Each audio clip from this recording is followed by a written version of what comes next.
No hay duda que estamos en los tiempos finales, pero ¿cómo se vive en los tiempos finales? ¿Qué tipo de fe hay que tener en estos tiempos complicados, difíciles, escatológicos? Bueno, lo voy a compartir con ustedes en unos minutos. Quédense ahí.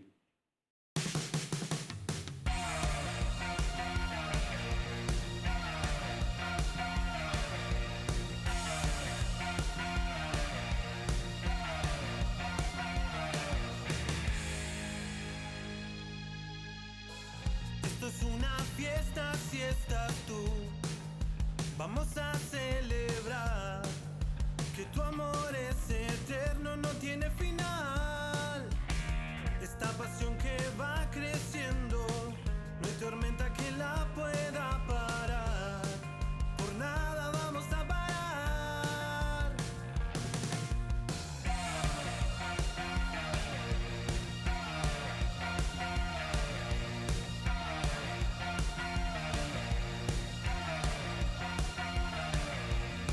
Es tiempo de rendirnos ante ti, para dar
En esta serie de fe que venimos desarrollando a lo largo de estos meses, hemos visto cómo de distintas maneras los personajes han aplicado su fe a las diversas situaciones de la vida. Ya estamos en el final del Evangelio de Mateo. Hoy vamos a hablar acerca de Mateo capítulo 24 y hacer unas referencias al capítulo 25, que son dos capítulos escatológicos. Recordemos que la escatología es la rama de la teología que estudia los acontecimientos finales, que comienzan con la venida de Cristo a este mundo. Quiere decir que desde Jesús hasta nuestros días ya estamos en una teología escatológica. Ahora bien, estos dos capítulos, tanto el 24 como el 25, pueden resumirse en una sola idea. Muestran el fin de la edad presente. Pero más específicamente el capítulo 24, que tiene 51 versículos, de los cuales 49 están dedicados al relato de lo que sucederá en los últimos tiempos. Jesús, en 860 palabras, resumió más de 2000 años de historia. Obviamente es un resumen muy estrecho, pero que nos da una información muy importante acerca de los tiempos finales. Esta escena se da en el marco de la última visita de Jesús al templo de Jerusalén. Recordemos que Jesús está próximo para ser crucificado. Así que esta es la última vez que él va al templo. Y los discípulos le hacen una observación de ese templo. Dicen, Señor, mirá qué hermosas las piedras votivas, qué lindo que es nuestro templo. Y este capítulo básicamente se cuenta, o Jesús lo cuenta, en función de lo que va a suceder con el templo. Porque Jesús les dice y les asegura que no iba a quedar piedra sobre piedra de ese templo hermoso y precioso que ellos estaban viendo. Obviamente esto sucedió unos 40 años después aproximadamente de que Jesús asciende a los cielos, porque en el año 70, Tito, el general Tito, hijo de Vespasiano, destruye la ciudad de Jerusalén con todo lo que está dentro, entre ellos el templo. Y ahí se cumple la profecía de Jesús de la destrucción del templo. Este es un relato que no tiene fechas, pero que tiene muchos detalles, razón por la cual hay distintas posiciones teológicas al respecto. Hay quienes dicen que este relato es un relato contado solamente para los judíos, y obviamente que está enfocado desde el punto de vista judío con la apocalíptica judía. Pero hay otros que dicen que también es un relato de los acontecimientos finales donde abarca solamente la época apostólica, pero están quienes ven también a la iglesia incluida en este relato. No va a ser este nuestro punto de discusión. El punto focal es que realmente Jesús está hablando de los tiempos finales, sea para los judíos, sea para los apóstoles o sea para la iglesia, que de hecho está incluida, porque en el versículo 14, cuando nosotros podemos leer todo este capítulo, en el versículo 14 vamos a encontrar que Jesús da un dato muy interesante, que el fin vendría cuando sea predicado este evangelio en todas las naciones. Y sabemos que esa es la misión de la iglesia, predicar el evangelio a todas las culturas y a todos los grupos étnicos de nuestro planeta.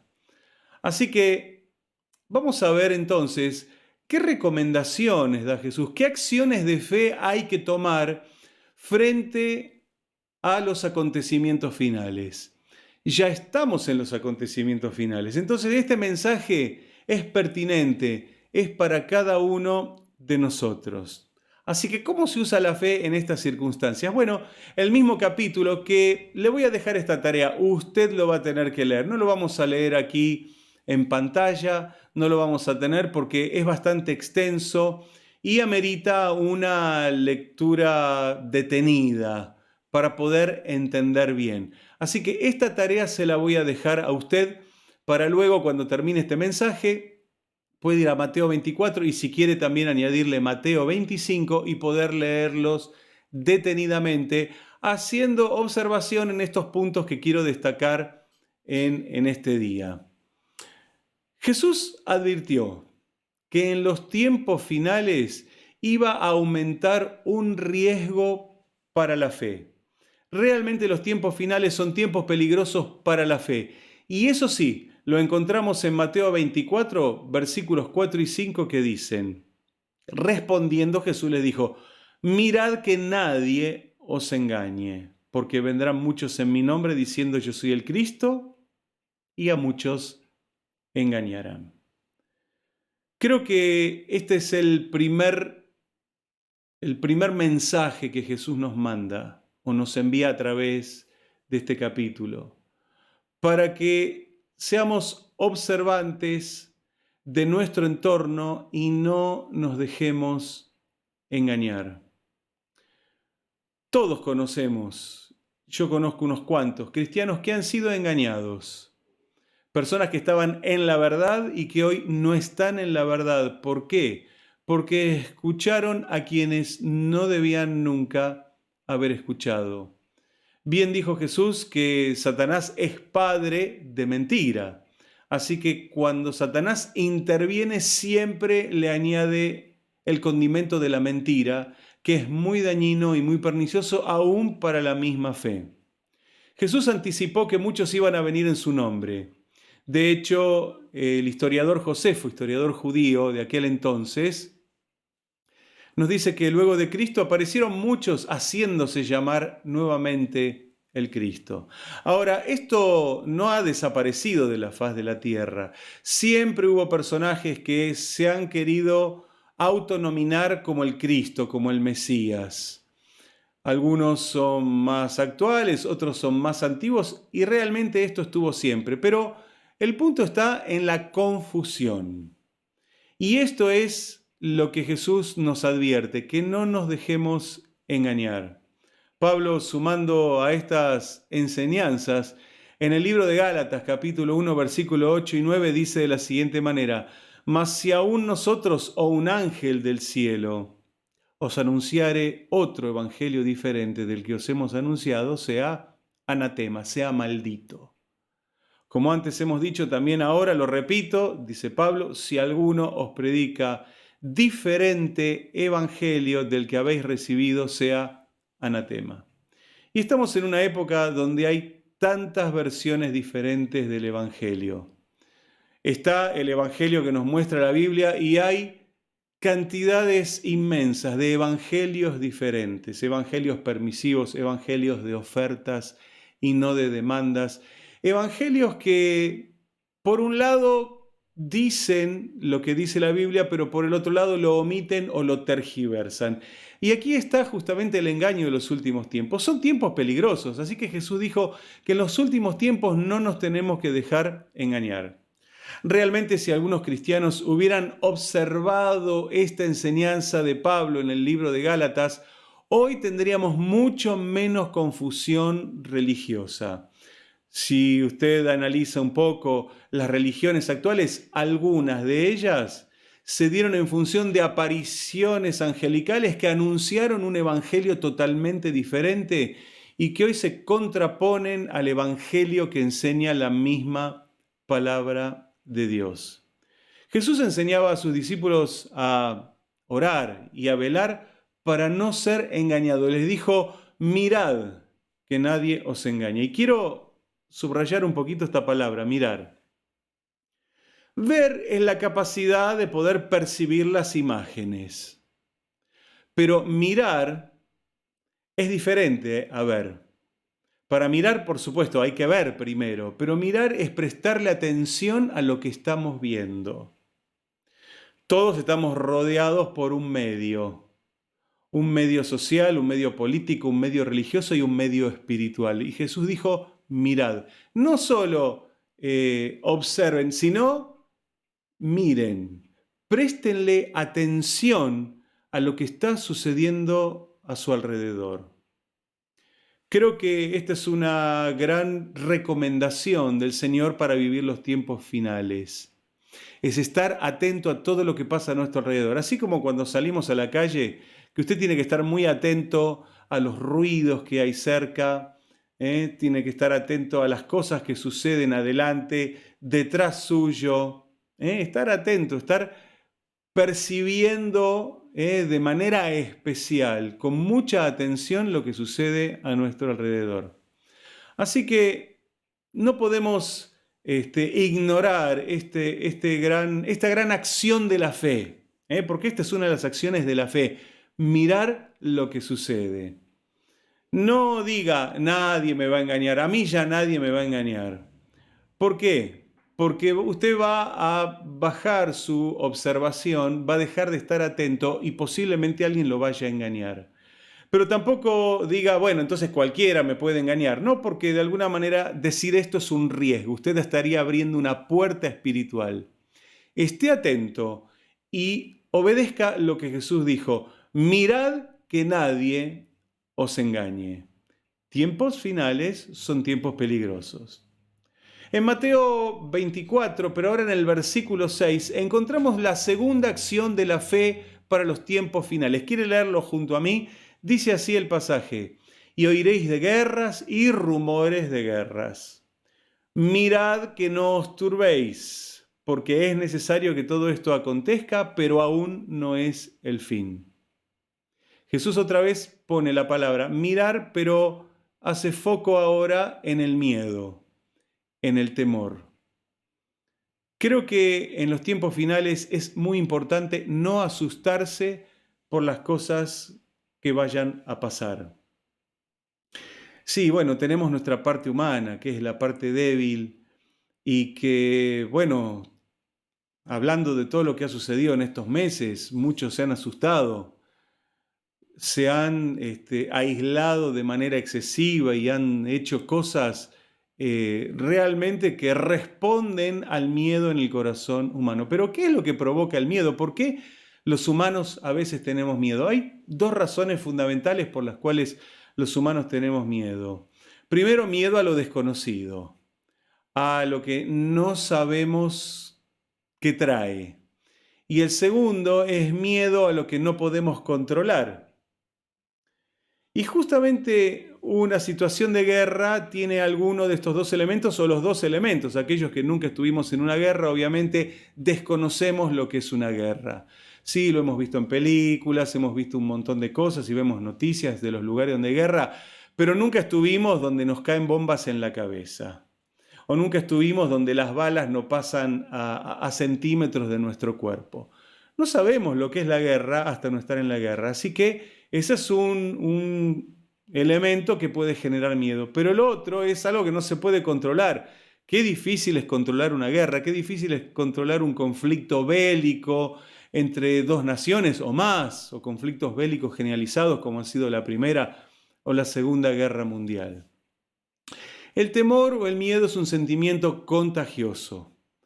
Estas cosas se contagian. Cuando alguien tiene miedo y comienza a hablar del miedo, empieza a contagiar a su medio, como si fuera un virus, tal cual. Un virus que tiene que ver más bien con un sentimiento y que se va transmitiendo a las personas. Así que nosotros no podemos permitir en los tiempos finales que bajen nuestras defensas. Nuestro cuerpo tiene un mecanismo que es el mecanismo de defensa. En nuestras células hay células especializadas para defendernos. Los linfocitos son unos de ellos. Pero ¿qué pasa cuando caen las defensas? Por un estrés, por una enfermedad, por un debilitamiento, por una anemia. Caen las defensas, entonces comienzan a atacarnos las bacterias que estaban y que no podían atacarnos mientras nuestras defensas estaban altas. Entonces creo que este pasaje nos advierte a que no dejemos que nuestras defensas caigan a través del temor. No se asuste, no tenga miedo. Jesús dijo que estas cosas tienen que suceder, van a pasar. ¿Nos den miedo o no nos den miedo? ¿Nos gusten o no nos guste? Creo que no nos gustan las guerras ni los rumores de guerras, pero Jesús sí nos dijo, señoras y señores, estas cosas van a suceder, pero no tengan miedo. Aparte hay otras cosas que Jesús dijo que iban a suceder. Él habló de pestes, pestes generalizadas como esta. Están advertidas, entonces, por estar advertidas no tenemos que tener miedo. Lo que no quiere decir que no haya que cuidarse, no estoy diciendo eso. Lo que estoy diciendo es que el miedo no haga presa de su alma y que el miedo no tome sus sentimientos. Sea precavido, manéjese con cuidado, pero no deje que el miedo llegue a su corazón. Están profetizadas todas estas cosas. La iglesia no fue fundada en un débil hombre, en el débil apóstol Pedro. La iglesia fue fundada en el fuerte y en el valiente Jesucristo. Y nosotros tenemos esa herencia. Si hubiéramos sido fundados sobre un hombre que tuvo que negar a Jesús y si hubiéramos sido fundados en un hombre que se retractó de una promesa que hizo, estaríamos fundados sobre algo tan débil como un simple humano. Pero no, la iglesia está fundada sobre Cristo. Dice que Él es la roca, es la piedra angular, es la piedra del ángulo. Sobre Él está fundamentada la iglesia. Entonces tenemos que movernos como tales, como personas que estamos fundamentadas en Cristo Jesús. ¿Cómo debemos hacer entonces? Bueno, Pedro en su primera carta, en el capítulo 5, versículo 7, dice: echando toda vuestra ansiedad sobre Él, porque Él tiene cuidado de vosotros. Dios nos está cuidando. Dios está con su mirada puesta sobre tu vida, sobre tu familia. Claro, uno tiene que ser colaborativo a el cuidado de Dios, por supuesto. Uno tiene que hacer las cosas que hay que hacer para que Dios haga lo que Él tiene que hacer. Pero si usted se maneja bien, hace bien las cosas, quédese tranquilo. Dios está con usted. Lo escribió Pedro en su primera carta, como bien lo leímos recién, echando nuestra ansiedad sobre Él porque Él tiene cuidado de nosotros. Y Jesús ofreció su paz. Lo dijo ahí en Juan, lo dijo para todos sus discípulos, Juan 14, 27, la paz os dejo, mi paz os doy, yo no os la doy como el mundo la da. No se turbe vuestro corazón, ni tenga miedo. Coincide con el mensaje que Jesús le dio a sus discípulos ahí en Mateo 24. No se turbe vuestro corazón, no se asuste, ni tenga miedo. Jesús nos está cuidando. Entonces, la segunda acción de la fe, no permita que el miedo lo ataque. ¿Quiere ver la tercera acción de la fe? Vamos al versículo 13 de Mateo 24, que dice de la siguiente manera: mas el que persevere hasta el fin, éste será salvo. Tercera acción de la fe, permanecer firmes. Ahora, ¿permanecer firmes en qué? ¿Perseverar en qué? ¿A qué se refiere Jesús el que persevere hasta el fin? ¿Es solo seguir subsistiendo, tratando de zafar todos los días? ¿Esto se refiere Jesús el que persevera hasta el fin, el que zafe de todo? ¿Se refiere a eso? ¿Usted piensa que Jesús nos está queriendo decir eso? ¿O perseverar en cualquier condición en la cual uno esté? No. Jesús está hablando y nos dice que el que persevere será salvo. El resultado final de esa perseverancia tiene que ver con salvación. Entonces, no podemos más que pensar en perseverar en la fe. Para ser salvo hay que tener fe. Así que Jesús nos está diciendo que tenemos que perseverar en la fe. En tiempos peligrosos para la fe hay que perseverar en la fe. Permanecer en la fe salvadora que nos ofrece nuestro buen Señor. Como bien dijimos, los tiempos finales son peligrosos para la fe. Dice Pablo en 2 de Timoteo capítulo 3 versículo 1 que en los postreros días vendrán tiempos peligrosos. Pero no peligrosos porque hay un montón de cacos y de ladronzuelos por ahí. Ese es otro tipo de peligro. Jesús está hablando de un peligro espiritual, de tiempos peligrosos para la fe, para la creencia, para el alma humana, para nuestra esencia espiritual. Por eso Jesús concluye la parábola de la viuda que está en Lucas 18 y en el versículo 8 la concluye diciendo de la siguiente manera: pero cuando venga el Hijo del Hombre, ¿hallará fe en la tierra? Y lo pone realmente entre dos signos de interrogación. Cuando Él retorne, ¿hallará fe en la tierra? Y esta pregunta que se hace Jesús realmente enciende una alarma en mi alma, en mi mente y en mi corazón. ¿Por qué se pregunta si hallará fe? Porque los tiempos finales son peligrosos para la fe. Entonces hay que cuidarla. Usted tiene que cuidar su fe en este tiempo. No puede dejar que nadie se la arrebate, que nadie se la apague, que nadie se la robe. Es el tiempo más importante para poder cuidar nuestra fe. Lo importante es permanecer. Jesús lo dijo, el que persevere hasta el fin. ¿Sabe por qué? Porque permanecer, el que es permanente, refleja una de las cualidades o características de Dios. Dios es permanente.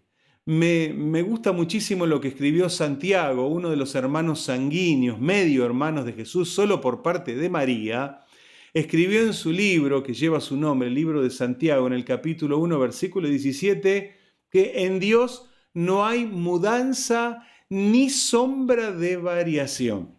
Dios no va a cambiar con el tiempo, es el mismo ayer, hoy y por los siglos. Entonces Dios es permanente y Dios va a bendecir a los permanentes, a los constantes, no a los inconstantes que viven en sube y bajas espirituales. Hoy están bien, mañana están mal, pasado mañana tocan el cielo y el otro día están arrastrándose en el infierno. ¿Cómo puede ser semejante variación? No, Dios dice que hay que permanecer. El Señor dijo perseverar hasta el fin. Es cierto, no todos los días son iguales para nosotros. Hay días que tenemos más energía por alguna razón, por nuestro metabolismo, por nuestra homeostasis tenemos más energía, hay días que estamos con menos energía, hay días que tenemos mejor ánimo porque hemos recibido una buena noticia, hay días que estamos con otro ánimo diferente porque las noticias no han sido tan buenas. Puede haber una pequeña variación, obviamente, en los sentimientos humanos, pero lo que no puede variar o cambiar es su fe. Usted no puede dejar que su fe se vaya por el piso. Esto es importante. Si usted espera ir al cielo, entonces no espere a que su fe se le pinche, se le apague y se le pierda, porque después es muy difícil volver a recuperarla. La tercera acción de la fe que Jesús nos recomienda para una fe escatológica es entonces mantenernos firmes, porque solo los que se mantengan firmes hasta el final, solamente estos serán los salvos. Así que bueno, fíjese, no hemos discutido si esto era para los judíos, si era para los apóstoles, si es para la iglesia. Son tiempos finales y hay condiciones para vivir y hay acciones de fe que hay que tomar para vivir en los tiempos finales. Jesús nos da este modelo de fe para vivir esta época, este tiempo que le aseguro que es maravilloso. ¿Sabe cuántos en la antigüedad habrán pensado cómo será el 2020? ¿Cómo vivirá la gente en el 2020? Bueno, ya lo sabemos cómo se vive. Nosotros nos seguimos preguntando cómo será el 2021, cómo será el 2022, cómo será el día en que venga nuestro Señor o nuestro Salvador. Que no le vamos a poner fecha, pero mire, está tan cercano. Las evidencias que nos da Mateo 24 nos hablan de que está pronta la venida. Léalo después y lea también Mateo 25 y va a descubrir realmente, déjese guiar por Dios, pídale, ore y pídale a Dios que le hable a través de este pasaje y va a ver cosas realmente sorprendentes que le van a dar ánimo, que le van a dar fe y que le van a advertir sobre algunas situaciones. Así que, bueno, ¿cómo se vive en tiempos finales? Tomando acciones. Recordémoslas. No se deje engañar por nada ni por nadie. Segunda acción de fe, no se asuste por las cosas que están pasando o las que pueden llegar a pasar. Jesús está detrás de todo esto, Dios está detrás de todo esto. Y tercera acción de fe, permanezca firme, que nada lo haga caerse al piso. Si hacemos y tomamos estas recomendaciones y estas acciones de fe para una fe escatológica, nos va a ir bien, no nos puede ir mal, de ninguna manera. ¿Me deja orar por usted? Cierre sus ojos. Qué buena Señor, tu palabra. Siempre es alimento para nuestra alma y luz para nuestro camino. Y gracias te damos, Señor, por estas 3 acciones de fe que Mateo 24 nos da. Señor, te pido por todos los cristianos.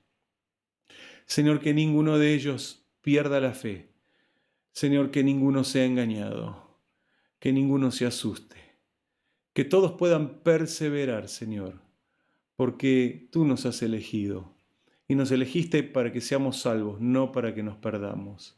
Y que muchos puedan entrar en este tiempo en el camino de la salvación. Ayúdanos a ser, Señor, tus instrumentos para que otros te conozcan también a ti. Señor, gracias te damos, siempre te damos gracias, Señor, porque sabemos que estás con nosotros y que tu bendición nos acompaña. Señor, en estos tiempos escatológicos, que podamos tener una fe escatológica. Gracias. Amén y amén. Bueno, recuerden, este mensaje es muy importante. Si quieren, vuelvan a verlo, vuelvan a escucharlo, porque seguro que hay algo que Dios tiene para tu vida. Que Dios te bendiga.